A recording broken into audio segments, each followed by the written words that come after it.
ஜானகி சந்தியா சீரியலில் இன்றைக்கி ஒரு செம பரபரப்பான எபிசோடு வந்திருக்குன்னே சொல்லலாம். தனாவை காப்பாற்றுறதுக்காக சீனு மாயாவும் செம மாஸ் பண்ணிட்டாங்கன்னே சொல்லலாம். இன்றைக்கி வீடியோவில் வேறு லெவலில் இருந்துச்சு. அதுக்கு முன்னாடி வீடியோ பிடிச்சிருக்கு, நான் லைக் பண்ணிட்டு பார்த்து சப்போர்ட் பண்ணுங்கள் ஃப்ரெண்ட்ஸ். காரை வேகமாக சீனு ஓட்டிகிட்டு வராங்க. இன்னும் எவ்வளோ நேரம் தான் பொள்ளாச்சி வந்தாச்சு, இன்னமும் நீ இடத்த சொல்லவே மாட்டேன், தெரிஞ்சால் சொல்ல மாட்டேன்னா அது இங்கே தான் சிக்னல் காட்டுது, நேராக போயிட்டு ரைட்டு இது எடு அப்படின்னோடனே காரை நிப்பாட்டுறாங்க. அந்த சமயத்தில் என்ன ஹோட்டலுக்கு நிப்பாட்டியிருக்க, காலேஜில் தானே வரணும் அப்படின்னோடனே எனக்கு என்ன தெரியும், இருக்கிற இடம் சிக்னல் எங்கே காட்டுதோ அதை தான் சொல்ல முடியும். கடவுளே தனா எந்த தப்பும் பண்ணியிருக்கக்கூடாது அப்படின்னு சொல்லி வேண்டிகிட்டு இருக்காங்க. இந்த பக்கம் கீழே ரிசப்ஷனுக்கு பார்க்குறாங்க. பார்த்தா யாரையுமே காணும். கீழே ஒருத்தர் மட்டும் படுத்து கிடக்காப்புல. அவர் தான் புவனேஸ்வரியோட ஆள் படுத்து தூங்கிட்டு இருக்காப்புல. இந்த பக்கம் அவங்க எழுப்பி பார்க்குறாங்க, எதுவும் சரியாக பதில் சொல்லலைன்னொன்னே சரி நம்மளே புக்கு இருக்கும்ல, அதில் டீட்டெயில்ஸ் எல்லாத்தையும் செக் பண்ணி பார்த்தா கண்டுபிடிச்சிடலாம் அப்படின்னு சொல்கிறப்ப பேஜை திருப்பி பார்க்குறாங்க. பார்த்தா ரூம் நம்பர் இருக்குது. பக்கத்தில் 2 பேரோட பேரும் தனாவும் சரி கார்த்திக் பேரும் இருந்தோன்னா கரெக்டாக சில மாதிரி நிற்கிறாப்புல நம்ம சீனு.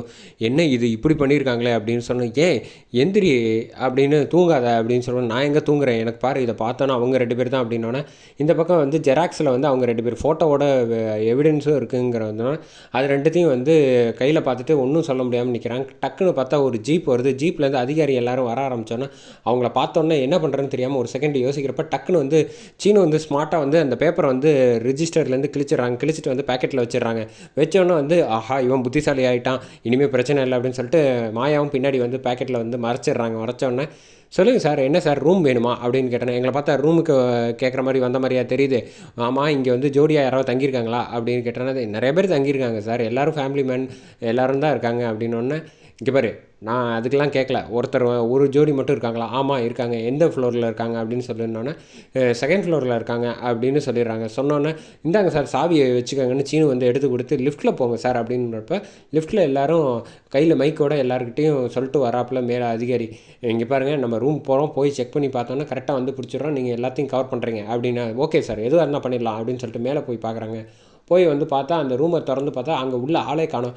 ஆமாம் என்ன சார் யாருமே இல்லை, எதுக்கு எங்களை தேவையில்லாமல் இப்படி அலக்கடிக்கிறீங்க அப்படின்னு மைக்கை பிடிச்சிருக்கவங்க எல்லாரும் கேட்க ஆரம்பித்தோன்னே இருங்க கீழே ரிசப்ஷனில் இருக்கிறவங்க ஒருத்தன் சொன்னான்ல, அந்த பொண்ணு வேறு கீழே ஹவுஸ் கீப்பிங் பார்க்க போகிறேன் அப்படின்னு சொல்லிட்டு போனாலே, அப்போ அவங்க 2 பேரும் பொய் சொல்லியிருக்காங்க, அவங்கள முதல்ல பிடிக்கணும், வாங்க போகலாம். சார் நீங்கள் இப்போ நாங்கள் உங்கள் கூட வரணுமா இல்லை நீங்கள் மட்டும் போய் பிடிக்க போகிறீங்களா அப்படின்றப்ப நீங்களும் பின்னாடி ஃபாலோ பண்ணி வாங்க அப்படின்னு சொல்லிட்டு கீழே பார்க்குறாங்க. கீழே பார்த்தா ஆள் யாரையும் காணும். அந்த கேப்பில் சீனுவும் மாயாவும் போயிட்டு கார்த்திக் ரூமுக்கு போயிடுறாங்க. போயிட்டு கதவை தட்டுறாங்க. தனா அப்போ தான் ஜூஸ் குடிங்கன்னு சொல்லிட்டு இருக்கப்போ கையில் எடுக்கிற சமயத்தில் கரெக்டாக கதவை திறந்து பார்த்தோன்னா மாயாவும் சீனுவும் இருக்காங்க. அதை பார்த்தோன்னே தனா அதிர்ச்சி ஆகிறாங்க. கார்த்திகை அதிர்ச்சி ஆனோன்னா உள்ளே பலாரம் 4-5 அடி அடிக்கிறாங்க. அடித்தோன்னா மாயா என்ன பண்ணி வச்சுருக்க, நீ வீட்டில் போய் சொல்லிட்டு இங்கே ஹோட்டலில் ரூம் எடுத்து தங்கிட்டு இருக்கீங்க 2 பேரும், இல்லை தானா அப்படின்னு மேலே தப்பு இல்லை அப்படின்னு. தயவு செஞ்சு கார்த்தி பேசாதீங்க, அவங்க மேலே எவ்வளோ மரியாதை வச்சுருந்தேன், எல்லாமே சுத்தமாக போயிடுச்சு.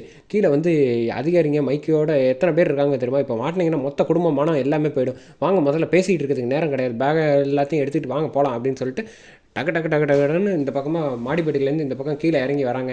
அந்த கேப்பில் இவங்க எல்லோரும் மேலே எல்லோரும் போகிறாங்க. போய் பார்த்தா அந்த பக்கம் இந்த ரூமில் ஆளே காணும், இங்கேருந்து எஸ்கேப் ஆகிட்டாங்க போல் அப்படின்னு சொல்கிறப்ப கீழே வேகமாக மாடிப்படியிலேருந்து ஒளிஞ்சிருந்து பார்க்குறாங்க சீனு, மாயா, அதுக்கப்புறம் கார்த்தி, தனா எல்லோரும் பார்க்குறப்ப இங்கே கீழே ரிசப்ஷனில் போலீஸ் இருக்காங்க. அதை பார்த்தோன்னா ஆஹா இப்படி இருந்தால் இவர்கிட்ட மாட்டிப்போமே அப்படின்னு சொல்லிட்டு மேலே ஏறுறாங்க. மேலேருந்து இந்த பக்கமாக வழியாக அவங்க படியில் அதிகாரிகள் எல்லாம் நடந்து வந்துட்டுருக்காங்க. அதோட எபிசோட சூப்பராக முடிக்கிறாங்க.